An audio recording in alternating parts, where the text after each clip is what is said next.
Tribunal నియామక ప్రక్రియను బలోపేతం చేయాలి అనే లక్ష్యంతో కేంద్రం ప్రతిపాదించిన ట్రిబ్యునల్స్ సంస్కరణ బిల్లు 2026కు వైఎస్ఆర్సీపీ మద్దతు తెలిపింది. రాజ్యసభలో ఈ బిల్లుపై జరిగిన చర్చలో ఎంపీ నిరంజన్ రెడ్డి మాట్లాడారు. ట్రిబ్యునల్లకు కనీసం 5 ఏళ్ల కాల పరిమితి నిబంధనను స్వాగతించారు.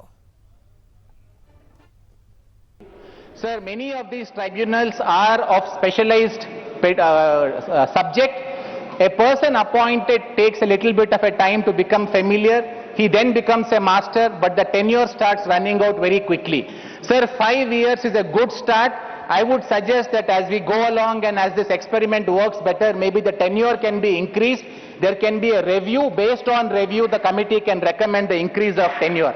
Sir, you have provided for a tribunal data grid, which will provide for the performance.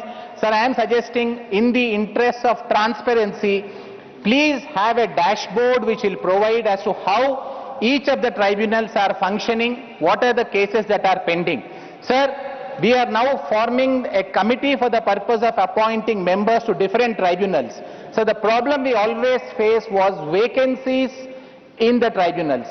Sir, today we have NCLT and NCLAT, which are the leading tribunals, but the vacancies are so high. And the Supreme Court is now dealing with a matter where the infrastructure and support to the tribunals is so weak.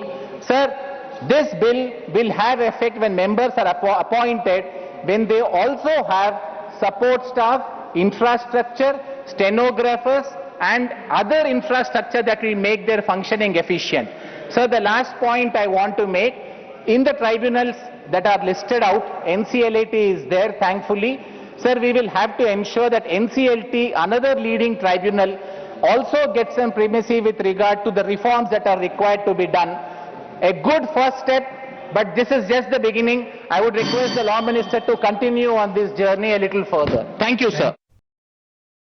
మరిన్ని updates కోసం channel ను subscribe చేయండి. Notifications కోసం bell icon పై click చేయండి.